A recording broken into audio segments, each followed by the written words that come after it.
Buenos días, bienvenidos a nuestro webinar semanal donde analizamos la operación del sistema eléctrico, los mercados de commodities y futuros de electricidad. Como siempre, vamos a empezar analizando la operación real del sistema.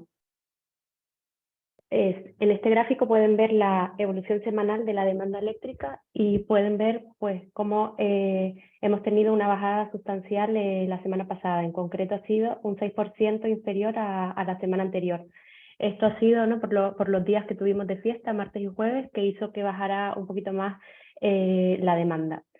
A pesar de esta bajada, vemos que estamos en unos niveles bastante inferiores al resto de los 9 años que mostramos en este gráfico. Para esta época del año, lo normal es estar por encima de los 4,5 teravatios hora. Todos estos últimos 9 años han estado por encima y, sin embargo, nosotros este año pues estamos por debajo. En concreto ha sido 4,4 teravatios hora. Si miramos la línea roja, ¿no? que es este año, vemos que ya llevamos 18 semanas consecutivas con demanda por debajo por lo menos del 2021. Es verdad que hemos tenido momentos en los que hemos estado muy cerca, en concreto un 1% solo inferior, pero ya llevamos varias semanas en las que esta diferencia se ha acentuado y hemos llegado incluso a estar un 11% por debajo del 2021. Como comentamos, esto se debe en parte puede ser a la eficiencia energética, también a la aportación de la generación distribuida y también a la desconexión de grandes consumos industriales por los precios altos que hemos tenido este año. Veremos cómo termina el año, que quedan ya solo 3 semanas, pero bueno, lo normal es que vuelva a aumentar después de estas fiestas, pero ya también en la última semana volveremos a tener demandas un poquito más bajas por también los días de fiestas de Navidad. Si miramos, hemos analizado el year to date, o sea, el acumulado de la demanda eléctrica en todo lo que va de año, y a falta de esas 3 semanas que quedan para terminar el año, tenemos una demanda eléctrica que es un 3% inferior a la que teníamos en el 2021 y es muy similar a la del 2020, que el 2020 era donde estaba el COVID y tuvimos esta bajada muy grande, ¿no? por el confinamiento. Pues en el 2022 estamos ahora mismo al mismo nivel en total que en el 2020. Si miramos ahora la evolución de los precios semanales, vemos que a pesar de esta bajada en la demanda, el precio aumentó 11 euros con respecto a la semana anterior y cerró en 149 euros megavatio hora. Vemos cómo otra vez nos volvemos a acercar a ese límite, ¿no? de 150 euros que lo llevábamos observando desde mitad de junio, cuando comenzó a aplicarse el tope del mecanismo al gas. Desde junio hemos visto que los precios oscilan en torno a estos 150 euros megavatios, algunas semanas por encima y otras semanas por debajo, ¿no? como era un poco la tendencia de las últimas 2 meses, que bueno, también ha sido porque coincidía baja demanda y fuerte generación eólica. Por eso nos encontramos por debajo y ya no volvemos a acercar a ese límite de los 150. Y otro dato interesante que podemos ver en este gráfico es el year to date, que lo tenemos en la leyenda, que vemos como, a pesar de que este valor es verdad que ha ido bajando en las últimas semanas, seguimos con un year to date bastante alto, en torno a los 174 euros el megavatio hora, cuando el año pasado estábamos a 113 y en el 2020 a 34. Así pasamos ahora a analizar la generación solar y eólica en Portugal, España y Francia.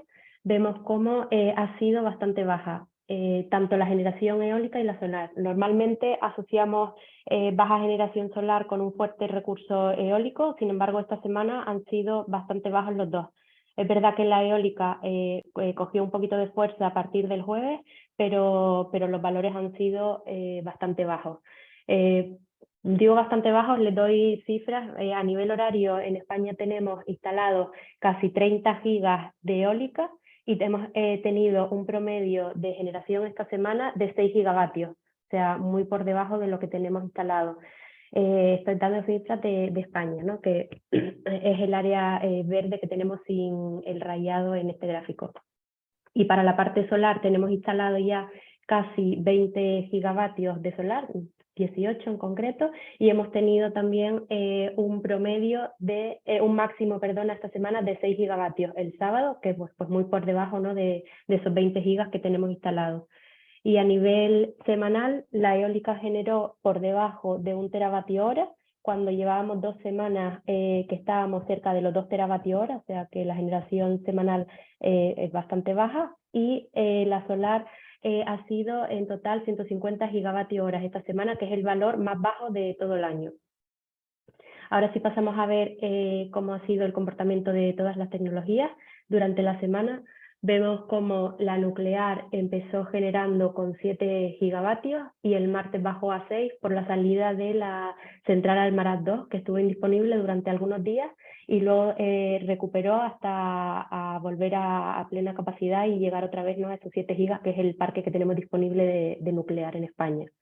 Luego tenemos la cogeneración y el carbón, que generaron en torno a 2 gigas la cogeneración y 1 giga el carbón, promedio en la semana. Y bueno, luego podemos ver la generación a gas, que ha tenido un papel importante esta semana, especialmente los 3 primeros días, donde coincidía con un viento más bajo y una demanda mayor.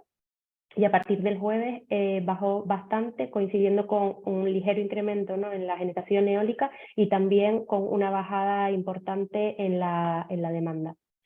Por la parte de la generación hidro, vemos que ya está participando más, ya no solo genera en los momentos peaks, ¿no?, dando flexibilidad al sistema, sino también está generando durante las horas solares e incluso algunas madrugadas. A nivel global de la semana, la hidro ha representado un 10% en el mix. Llevamos ya 2 semanas viendo que representa un 10%, pero veníamos de semanas anteriores donde lo normal era que participara un 5%, o sea que ha incrementado su participación en el mix. Para el resto de las tecnologías vemos, bueno, que esta semana las 4 más importantes que más han representado en el mix ha sido la generación a gas, que ha representado un 31%, la nuclear un 23%, la eólica un 20% y, como les comentaba, la hidro un 10%. Han sido las 4 más importantes. Por el lado de los intercambios, vemos que hemos estado exportando toda la semana a Francia y ocupando toda la capacidad disponible de intercambio. Esto lo podemos ver ahora cuando analizamos los precios, donde hemos estado exportando continuamente a Francia y con saturación en la línea, porque al final no hemos tenido en ningún momento acoplamiento con España. Los precios en Francia están siendo muy altos, en torno a los 400 euros megavatios en promedio. Y bueno, esto se debe a la situación crítica, ¿no?, que están sufriendo por la cantidad de reactores que tienen apagados. Aproximadamente 20 reactores están apagados, que es verdad que la situación ha mejorado un poco. En verano tenían casi el 50% parados y han conseguido tener algunos más disponibles, pero bueno, también es verdad que la demanda está aumentando porque disminuyen bastante las temperaturas por el invierno y tienen una situación crítica. Como les digo, los precios están bastante altos con respecto a España, que tuvieron un promedio de 150 euros el megavatio esta semana, gracias, ¿no?, en parte al mecanismo al gas que vemos que ha estado activo durante todas las horas esta semana. Si analizamos más en detalle los precios en España, vemos que tuvieron una tendencia, fueron bajando, ¿no?, a medida que avanzaba la semana. Comenzamos con un precio diario en torno a los 200 el lunes y terminamos en torno a los 146. Los días más bajos fueron el jueves y el sábado, con mayor generación eólica y también demanda baja. Y a nivel horario tuvimos el precio máximo cerca de los 250 el lunes a las 8, marcado por la hidro, y el sábado tuvimos el precio mínimo en torno a los 85, marcado por cogeneración, renovables y residuos. Esto era todo lo que les quería contar por mi parte. Ahora te dejo a ti, Adrián, que sigas con la parte de commodity. Pues muchas gracias, María. Empezamos como siempre con el gas. Volvemos a ver que no tanto como la semana pasada, pero la semana anterior, pero la semana pasada también hubo oscilaciones importantes superiores a los 25 euros. La semana anterior se habían quedado como en torno a los 50 entre el máximo y el mínimo. La semana pasada pues ese rango bajó, pero todavía sigue elevado. No obstante, pues viniendo de donde venimos, parece que es un mercado bastante menos volátil de lo que cabría esperar solo hace unos meses, ¿no?, que veíamos el panorama invernal realmente preocupante y de momento en Europa pues se está lidiando bien con la primera ola de frío, que es la que está impactando los precios y la que ha hecho que, bueno, que de alguna forma los precios también suban un poquito con respecto a semanas anteriores. La semana pasada pues subieron en un 2,6% hasta los 139 euros megavatio hora, marcando un máximo en los 159 euros megavatio hora. Bueno, ya digo, siguiendo las temperaturas bajas, pues ya se han empezado, por supuesto no quedaba ya otra, a vaciar los almacenamientos, el nivel almacenado a un ritmo que está ya alcanzando los 450 millones de metros cúbicos al día, que es un ritmo importante, pero el vaciado desde que comenzaron a sacar, digamos, de forma neta gas de los almacenamientos, el ritmo de vaciado es el menor de la última década, solo por detrás de 2019. Por ejemplo, con el año pasado tenemos que, desde que ya sabéis también que se siguió inyectando de forma neta también en los almacenamientos más que cualquier otro año, hasta mediados de noviembre, pero desde entonces la caída en el nivel almacenado bueno, pues comparado, por ejemplo, con el año pasado, es 5 puntos porcentuales menos de lo que pasó el año pasado. O sea que por ese punto, teniendo ahora mismo los almacenamientos algo por debajo del 90%, lo que supone también estar por debajo de los 100 BCM almacenados, sigue siendo un 14% más de la media de los 5 últimos años. Entonces, esto da una sensación de cierta estabilidad con respecto, ya digo, a la media histórica. Y esta estabilidad se está produciendo porque la oferta sigue siendo bastante estable, no solo desde el punto de vista del gas natural licuado, que bueno, la semana pasada alcanzó el segundo máximo del año en 3,5 BCM, sino que, por ejemplo, los flujos rusos, que tan debatidos, ¿verdad? Todo este año, pues desde los mínimos de hace unas semanas, pues han subido alrededor de un 50% y consiguieron llenar alrededor de los 650, aproximadamente 650 millones de metros cúbicos al día entre digamos, gasoducto y barcos que vinieron de Rusia, ¿no? Y, por supuesto, el mayor suministrador, digamos, el más fiable que tenemos hasta el momento, que es Noruega, también siguió funcionando a buen ritmo. Así que, de momento, la primera ola de frío pues, no está teniendo un impacto muy fuerte en el precio, si descontamos que el precio está en niveles elevados, que es un poco lo que aducen los defensores de no poner un tope al gas, porque realmente piensan que Europa siempre tiene que tener una prima con respecto a otros mercados para seguir atrayendo los metaneros que están haciendo posible pues, sustituir de alguna forma el gas ruso que no está llegando.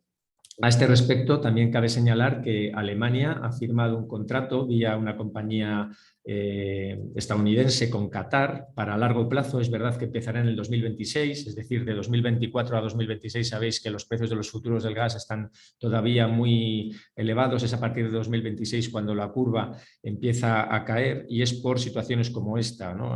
Por ejemplo, Alemania, ya digo, ha firmado un contrato con Qatar para los próximos 15 años a partir de 2026 de 2 millones de toneladas, que equivale a 3,3 BCM al año. Es una cantidad pues no especialmente significativa, pero sí que es un cambio de tendencia en lo que es el suministro de gas, que ya sabéis que depende en Europa mucho de cómo está el mercado spot. No se estaba haciendo contratos a largo plazo porque van en contra de la transición energética de la que Europa es adalid y, por lo tanto, pues este tipo de operaciones no se estaban viendo tanto. Veremos si es un cambio de tendencia o simplemente aprovechar unas determinadas condiciones para cerrar parte del suministro de esa forma. Bueno, esto era todo lo referente al gas. Vamos al CO2, que tuvo una semana pues también con ampliación de rango significativo, pero al final, con respecto al anterior, no se ganó mucho, un 0,2, se cerró en 87,84 euros tonelada, el máximo estuvo en 89,54, que es el mayor nivel desde finales de agosto. Fijaros la travesía que ha hecho el CO2 desde entonces, marcando mínimos pues en el entorno de los 65 euros tonelada, y ahora volvemos a estar cerca de los 90. Esta semana, de hecho, los hemos pasado. El mercado de CO2 se está fijando sobre todo en el corto plazo, en el cortísimo plazo, en la ola de frío que he comentado que está impactando en Europa y en poco más, porque realmente si nosotros analizamos los fundamentales desde el punto de vista de la desaceleración económica, desde el punto de vista de la destrucción de demanda por altos precios de la energía y toda la incertidumbre que rodea todavía la financiación del REPowerEU, que ya lo hemos comentado aquí en semanas anteriores, pues realmente alzas como las que llevamos desde noviembre, que es más de un 20%, son difíciles de explicar, más que porque nos estamos fijando en el frío y que eso pues, de alguna forma también aumenta la demanda de certificados, pero todos los factores que he comentado anteriormente deberían contener de alguna forma las alzas en los precios. Además, en los próximos días hay una gran cantidad de eventos que rodean este mercado. Vencen los futuros de este año, la referencia de todo el 2022, vencen las opciones sobre esos futuros.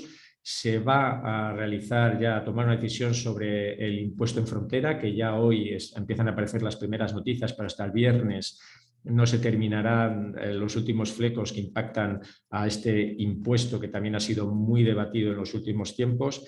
Y, bueno, por ejemplo, la Agencia Internacional de Energía ha sacado un informe ayer mismo que presentaron con la Comisión Europea, en el que se decía que para la transición de los combustibles fósiles rusos hará falta 100.000 millones más este año, y una fuente de obtención de esos recursos es vía este mercado, vía el mercado de certificados de emisión de CO2 en Europa. Entonces, todo esto hace que realmente las alzas de las últimas semanas, ya digo, cueste trabajo explicar, más que por puros factores financieros o de los inversores financieros que están en este mercado, ¿no? Y que hace que las alzas y las bajas pues sean muy agresivas y bueno, pues luego se tienda poco a poco a volver al nivel en el que los fundamentales pues explican mejor, ¿no? Y por último, el petróleo, pues sí que tuvo una caída muy significativa la semana pasada, un 11% hasta 76,1. Eso nos lleva a principios de año de nuevo, y si tenemos en cuenta que no solo cayó el spot o el futuro de próximo vencimiento, sino que también las diferencias entre los futuros de los próximos años también han caído. Esto nos lleva a pensar que el mercado lo que está diciendo es que el suministro por ahora no corre peligro, pese a los recortes en los que está inmersa la OPEC Plus, y la vuelta al mercado de alguna forma de China tras la decisión de acabar con las políticas de COVID-0 en ese país. Pues por el momento el mercado está descontando que la demanda mundial va a ser menor de lo que se preveía en su momento, y por lo tanto los precios han ido cayendo. Vamos a ver si la OPEP Plus en sus próximas reuniones pues está conforme, digamos, con estos niveles a los que está ahora mismo cotizando, o realmente vuelve a cortar para estabilizar los precios. El hecho también de que el cap al petróleo ruso se pusiera en unos niveles no especialmente agresivos para ese país hace pensar también que la oferta rusa pues tampoco va a disminuir de forma llamativa, y eso también contribuye a la estabilidad en el suministro, que es lo que está, ya digo, descontando ahora mismo el mercado. Y por último, los futuros de electricidad, pues tras la sorprendente caída que veíamos la semana pasada, retomaron las alzas. Bien es cierto que en el corto plazo las alzas fueron menores, salvo en el Q3-23, que llegó a 200 o cerró en 243 euros megavatio hora, lo que suponía una subida del 10%. Los otros dos Qs subieron aproximadamente un 1,5% hasta 166 y 186 euros megavatio hora. Aquí el mecanismo del gas ejerce pues, de límite o de resistencia a potenciales subidas. El CAL sin embargo, el CAL 23 y el CAL 24 sí que se apreciaron considerablemente. El 23 subió hasta 210 euros megavatio hora y el 24 se quedó en 153 con una subida del 5%. Es también llamativo ahora mismo si vosotros veis las diferentes plataformas en las que cotizan futuros en España, EX, MEF y OMIP, en la parte larga de la curva, es decir, en los años a partir del 26-27, cuando ya la liquidez es muy pequeña, por decir prácticamente nula, en el sentido de que no se cruzan operaciones, no es que no haya nadie dispuesto a comprar o vender a ese plazo, pero no se realizan operaciones y son las propias cámaras las que actualizan sus valoraciones a esos plazos, pues podréis ver que las diferencias en las últimas semanas eran abismales, es decir, MEF estaba muy por encima de OMIP y EX, y la semana pasada EX actualizó esas valoraciones que subieron considerablemente con respecto a las semanas anteriores, y es OMIP en la que no ha actualizado sus valoraciones o porque piensa que no tiene que hacerlo porque pues no lo ha llevado a cabo, y está muy por debajo los precios de OMIP de los últimos años de la curva de futuros de los que muestran tanto MEF como EX. Bueno, es una curiosidad que hay que seguir y veremos cómo las cámaras, porque las cámaras también se nutren de la opinión de los creadores de mercado que funcionan en ellas, sobre todo EX, sobre todo MIP, pero también EX pregunta a participantes en el mercado sobre sus previsiones a largo plazo y de ahí también salen los precios que ellos publican. Por lo tanto, pues ya digo, como curiosidad veremos cómo en las próximas semanas evolucionan esos precios a largo plazo, porque ahora mismo hay mucho interés en cerrar operaciones a esos plazos, a 10 años, y la curva de futuro siempre es un referente para el cierre de contratos PPAs a esos plazos. Y si hay señales tan distintas de las diferentes cámaras, pues bueno, hay que hacer un ejercicio de tener las tres y obtener precios medios para tener una referencia más válida, ¿no? Bueno, pues esto era todo por mi parte. Hablamos la semana que viene con más información de commodities y futuros. Muchas gracias. Muchas gracias, Adrián. Nos vemos la semana que viene. Gracias a todos.